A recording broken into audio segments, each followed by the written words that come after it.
WWE என்பது மல்யுத்த வீரர்களால் நடத்தப்பட்டு வருவது. இதன் நோக்கம் பணம் கொடுத்து மல்யுத்தம் பார்க்க வருபவர்களை மகிழ்விப்பது.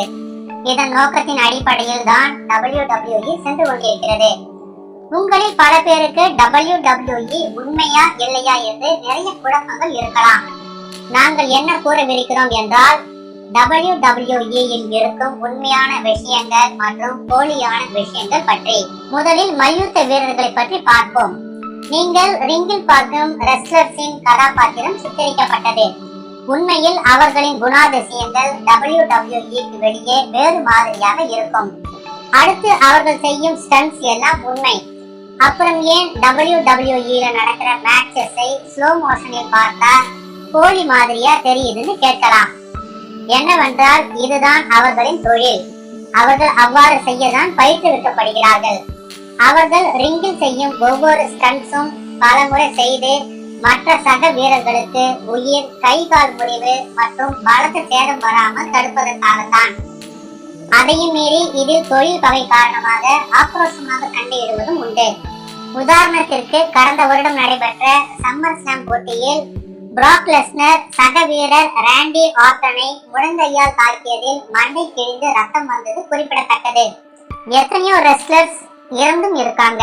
உதாரணத்திற்கு எட்டி கெரேரோ. ஒரு ரெஸ்லர் சண்டை போட்டு விட்டு சென்றால் நாளடைவில் அதன் ஈர்ப்பு படிப்படியாய் குறைந்துவிடும். எனவேதான் சாம்பியன்ஷிப் பெல்ட் என்று ஒன்று ஏற்படுத்தி இருக்கிறார்கள். இதை மையமாக வைத்து நிறைய பழிவாங்கல் ஏமாற்றத்தை ஏற்படுத்தி மக்களை ஈர்க்கிறார்கள். அடுத்து ஆயுதங்களை பயன்படுத்தி சண்டை போடுவது. WWE இல் பயன்படுத்தப்படும் சேர் மற்றும் இதர பொருட்கள் நீங்கள் உற்று கவனித்தால் அது வழக்கமான சேரை போல் இல்லாமல் எடை குறைவாகவும் மற்றும் மெல்லியதாகவும் இருக்கும். ட்ரிபிள் ஹெச் சுத்தியுடன் சண்டையிடுவதில் மிக பிரபலம். ஆனால் நீங்கள் அவர் அடிக்கும் அடியை கூர்ந்து கவனிக்க வேண்டும். அவர் அடிக்கும் அடி முழுமையாக சக வீரருக்கு விழுந்தால் சாக கூட நேரிடும்.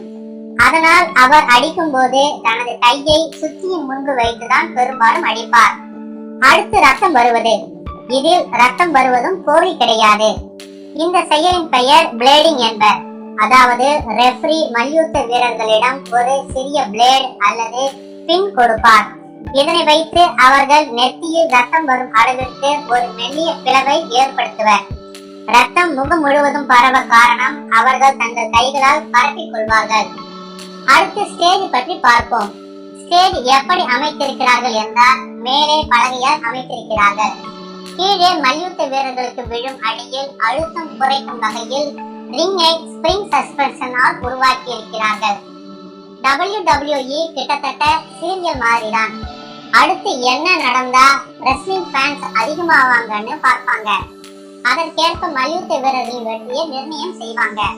முக்கியமான விஷயம், இதில் செய்யும் ஸ்டன்ட்ஸை யாரும் வீடு மற்றும் பள்ளி கல்லூரிகளில் செய்து பார்க்க வேண்டாம். உங்களுக்கு இந்த வீடியோ பிடித்திருந்தால் சப்ஸ்கிரைப் பண்ணுங்க. அப்படியே சப்ஸ்கிரைப் பட்டன் பக்கத்தில் இருக்கிற பெல் பட்டனையும் பிரஸ் பண்ணுங்க.